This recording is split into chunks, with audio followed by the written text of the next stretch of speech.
All right, some more practice with real-world algebra problems. I'm going to do some of these with you to give you just some more examples, more sort of modeling for you what it's like, because it can take a little bit to get the hang of. So, Patrick buys 3 model planes for $P each, and Amanda buys 2 model planes for $36. How much does Patrick pay for the model planes? Well, we know he buys 3 of them, and we know that each one costs $P.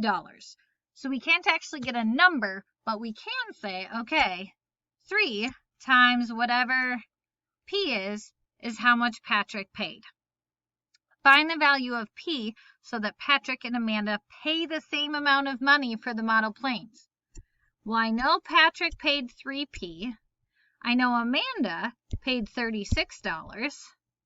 And it tells me that it wants me to figure out when they're the same. So figure out when those two things are equal. So 3 times something equals 36. Could look on a chart, count by 3s, think about my facts. 3 times 12 equals 36. So I know that P has to equal 12 so that they paid the same amount of money. So sometimes we create an equation in a problem like this to figure out what our answer is.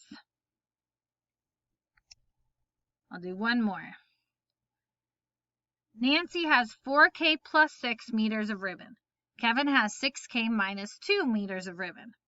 If K equals 5, who has the shorter ribbon?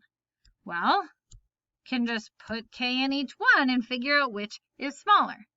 4 times 5 plus 6 is Nancy.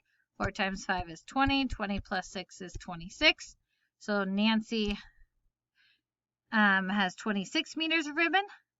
Kevin has 6 times K, so 6 times 5 minus 2. 30 minus 2. So Kevin has 28.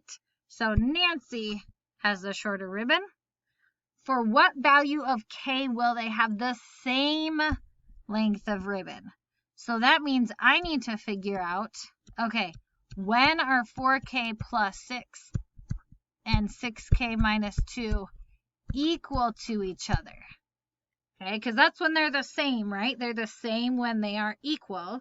So now I can just guess and check until I can find a number that works in both of those equations and makes them equal. I'll let you try that part by yourself, and if you want help with the other page, I'm more than happy to help doing more practice with real-world algebra problems. Good luck!